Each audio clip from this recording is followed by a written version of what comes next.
Jom sama-sama kami. Caranya mudah. Hanya klik join button. Terima kasih. Saya baru balik daripada Indonesia minggu lepas. Saya jumpa seorang budak, nama dia Fauzi. Dia macam sindrom Down macam tu. Kalau tuan tengok di Facebook, saya ambil live dengan dia, gambar, buat video dengan dia. Rezeki yang Allah izinkan pada dia, tuan-tuan, walaupun dia sindrom Down. Saya tanya dekat dia, nama siapa? Dia kata nama dia Fauzi. Umur, dia tak tahu umur dia berapa. Dia kata 9 tahun. Hey, saya kata nampak macam 20 tahun. Mungkin 20 tahun lah. Umur pun dia tak ingat, tuan-tuan. Rumah dekat mana? Rumah pun tak tahu kat mana. Uish, dekat mana? Ditunjuk depan alamat, alamat tak ingat. Apa yang kamu ingat? Tak ingat apa, ingat nama sahaja. Saya duduk di Tafiz tu. Lepas tu saya tanya dia, Fauzi datang sini apa? Dia kata saja datang ronda-ronda pusing-pusing saja. Saya kata, Fauzi hafal Quran tak? Dia kata hafal. Saya terkejut. Biar betul, nama hang ingat, umur hang tak ingat, alamat hang tak tahu, apa pun hang tak tahu, tapi Quran ingat. Saya ingat dia lawak, tuan. Okey, baik, Fauzi ingat surah apa? Dia kata, ustaz tanya saya. Uish, dia kata biar betul ni. Saya tanya dia. Saya kata kita bermula dengan surah An-Nas. Saya baca, a'udzu billahi minasyaitonir rajim. Bismillahirrahmanirrahim. Qul a'udzu birabbin nas. Dia baca, Malikin nas, ilahin nas. Dia baca sampai habis. Kita dengar, power gila. Okey, mungkin satu. Saya kata okey, surah yang kedua, surah Al-Falaq. Saya baca, dia habis. Saya baca yang ketiga, 4, 5. Tuan-tuan, berbelah surah dia hafal dalam keadaan walaupun dia tidak sempurna dari sudut zahir dan pandangannya. Saya tanya kepada mudir, dia kata, ustaz, dia tak main belajar, dia tak main formal masuk kelas dan sebagainya.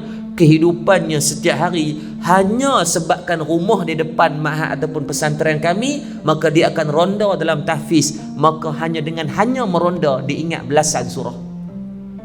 Tuan-tuan, ni panca indera kita yang dah 5-60 tahun kita dapat dan sempurna, berapa surah yang kita dah ingat ni? Saya dengar-dengar tu Allah meleleh air mata, kita tengok, ya Allah Rabbi, umur dia pun Allah tak izin untuk dia ingat, tapi Al-Quran dia ingat. Tuan-tuan, agak-agak penyaksian apa yang akan panca indera cerita depan Allah kelak. InsyaAllah orang yang macam ni maksiatnya tidak ada. Orang yang macam ni confirm syurga ke atas dia. Saya macam Allah Rabbi, malu kita dengan dia.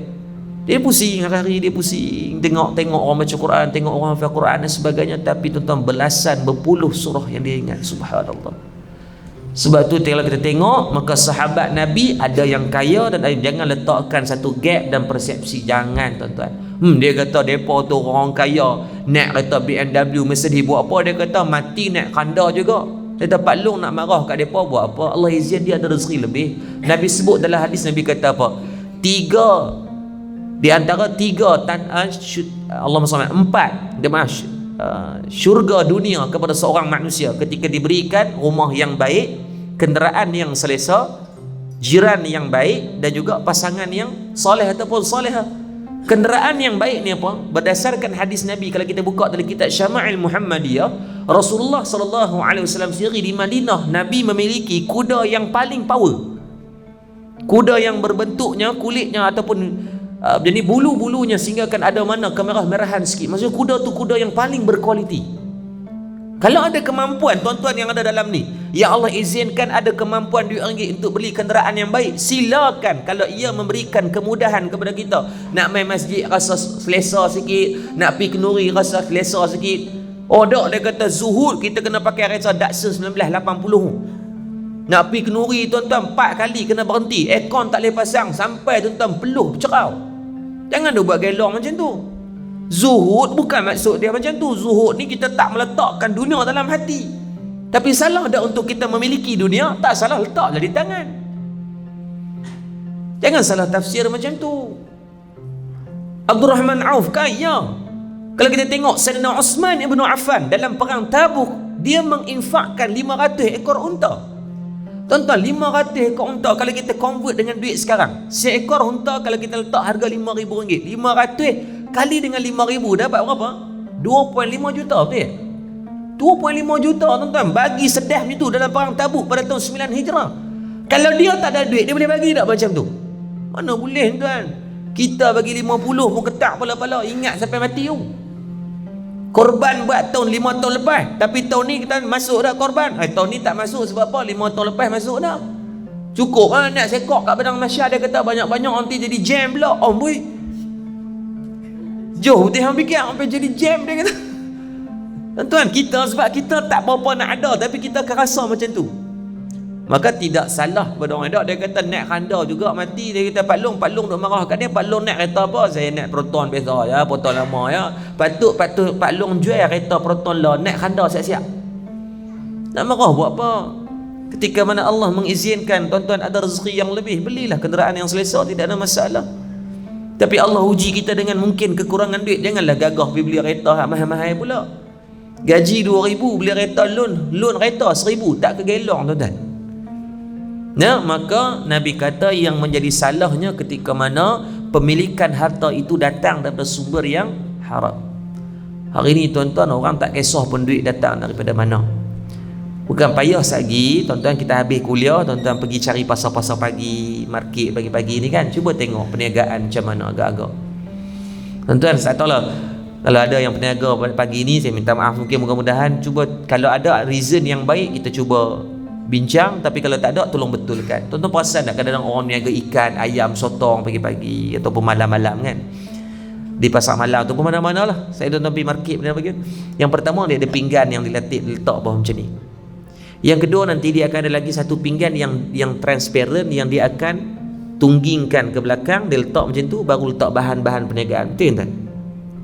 Nampak tak macam ni? Dia ada satu pinggan, satu lagi pinggan dia akan balikkan macam ni, barulah ayam, sotong ke apa dia akan letak di atas pinggan yang dibalikkan. Baik, saya nak tanya tuan-tuan, pinggan yang dibalikkan ni apa fungsi dia? Fungsi dia apa? Nak bagi nampak banyak. Hakikat barang banyak ke tidak? Hakikat barang banyak ke tidak? Maka di sini adanya qarar, atau dipanggil sebagai helah. Dia letak benda ni nak bagi benda tu barang, nak bagi nampak banyak. Baik, kita tengok first impression kita beli sebabkan nampak banyak ke atau bukan? Nampak banyak. Maka di sinilah berlakunya qarar ataupun helah dalam bab jual beli. Sebab tu di antara syarat sah dalam bab jual beli, di antaranya penjual dan pembeli mestilah jelas tentang sifat dan kualiti dan kuantiti barang. Bila dia buat macam ni, jelas tak kuantiti barang? Kualiti kita tak boleh nak nilai dengan tu, tapi kuantiti jelas tak? Penjual jelas, pembeli kurang jelas, maka akan timbulnya benda-benda yang macam tu. Sebab tu berhati-hati dalam bab. Kita tengok meniaga online hari ni, Allah menipu ni cukup banyak. Kan, contoh jual ubat macam ni, ubat kurus kan. Oh, bagi testimoni, saya makan ni 3 hari tak payah diet, tak payah apa, makan ubat ni kurus. Kawan tu beli makan 3 bulan, tokok dengan botol-botol, haram, tak turun sekilo pun. Tuan-tuan ni banyak ni disclaimer yang kadang-kadang yang tipu dan sebagainya. Allahu Akbar. Nabi kata dalam hadis, la yadkhulul jannah lahmun nabata min haram. Tidak akan masuk ke dalam syurga darah daging terbentuk dari sumber yang haram. Dan percayalah, kita yang duduk dalam dewan pagi ni pun banyak ni sumber haram yang mungkin kita dah termakan. Kalau tuan-tuan perasan, cuba tengok KWSP bila mula dikuatkuasakan patuh syariah sepenuhnya? 2-3 tahun kebelakangan ni baru. Maksudnya sebelum ni mudah-mudahan Allah ampunkan dosa kita. Kita pun tak tahu sebelum ni kita saya sendiri pun ada KWSP. Staf-staf kita ada KWSP, mana kita nak tahu sebelum ni, sebab kita meletakkan kepercayaan. Ataupun tahun 80-an ketika mana Islamic banking belum mula berkembang, banyak dah agak-agak rumah kita dibeli dengan bank konvensional. Banyak dah kenderaan yang kita beli daripada bank konvensional. Mungkin banyak yang kita pernah terlibat. Cuba buka dalam Al-Quran, pengakhiran daripada suratul Baqarah, muka surat yang terakhir, Allah bercerita tentang siapa yang terlibat dengan harta riba. Allah declare berperang dengan Allah dan Rasul, yang mungkin kita pernah terlibat. Mudah-mudahan Allah ampunkan dosa-dosa kita. Nabi kata tukaffirah as-salah wa siyam wa sadaqah. Allah mengkafarahkan dosa manusia dengan cara tuan-tuan semayang. Mudah-mudahan solat kita tadi Allah mengkafarahkan dosa. Wa siyam, ketika mana kita berpuasa, cari alternatif untuk bagi puasa sunat. Yang ketiga, wa sadaqah, dengan cara kita memperbanyakkan sedekah. Tuan-tuan, hari ini teknologi cukup canggih. Dan harus diingat, teknologi bukanlah untuk dihapus, tetapi teknologi perlu diurus. Kalau tak urus tuan-tuan, Allah, Zaman anak-anak kita ni, zaman cucu kita ni, zaman anak saya ni, Allahu Akbar. Nak buat benda-benda yang tak elok senang je. Nak berjudi pakai telefon, nak maksiat dengan telefon. Tapi salah kepada telefon, maka dia cuma alat je. Macam mana Imam Asy-Syafi'i menyebut, disebut di antaranya bagaimana pisau itu, apa fungsi dia? Kalau digunakan dengan kebaikan, maka berpahala pada alat tadi. Tapi kalau diguna untuk cucuk orang, tikam orang, buat naya ke orang, maka haram pada dia. Maka sama dengan telefon, ketika digunakan sebagai barang manfaat, maka berpahala. Ni sahabat-sahabat kita ni siang malam kadang-kadang kita tengok mai dia buat live ni, bukan masjid bayar, bukan ustaz-ustaz bayar pun, tetapi mereka memanfaatkan, menggunakan alat itu sebagai kenderaan untuk menyebarkan dakwah. Mereka mungkin tak boleh nak mengajak dan sebagainya, tapi hanya dengan asbab itu Allah mendatangkan kefahaman, Allah bagi kefahaman kepada orang yang tak boleh nak hadir. Mungkin ada keuzuran pagi ni, anak demam dan sebagainya, tapi dia boleh dapat manfaat dengan asbab digunakan teknologi. Kalau kita tengok kadang-kadang ada video-video kuliah yang sampai 3 juta view. Tuan-tuan, 3 juta view ni tuan-tuan ingat senang nak himpun 3 juta orang? Tuan-tuan, agak-agak majlis apa yang kita boleh himpunkan 3 juta orang? Di antara tokoh yang cukup tengkan, influencer yang hebat sekarang, di antara Syekh Somad. Datang ke di antara yang paling ramai, dia datang di Kelantan, buat di dalam Shell Stadium kan, 100,000 orang. Itu pun tuan-tuan dah pening kepala dah. Jam dah tuan-tuan, habis ni pekan Kota Baru tu, habis dah jam. Baru 100,000 orang lebih berhimpun. Anak hilang, bini hilang pun ada. Cari bini sampai pukul 1 pagi, nak telefon line, put line tak ada, sebab ramai sangat, jadi trafik jadi masalah. Buat pengumuman, orang tak dengar dah, main dengan bini. Tengok balik bini tak ada. Tunggu kat kereta, bini pun tak ingat kereta kat mana. Lilau cari dua orang dalam tu. 100,000 orang pun ramai. Tuan-tuan, macam mana kalau nak impun 3 juta orang? Agak kawasan besar mana? Saya rasa kalau nak impun 3-4 juta ni, tuan-tuan kena tunggu padang mahsyar lah kot no. Tapi dengan menggunakan alat yang namanya media, dapat diberikan manfaat kepada orang ramai. Dapat dimanfaatkan.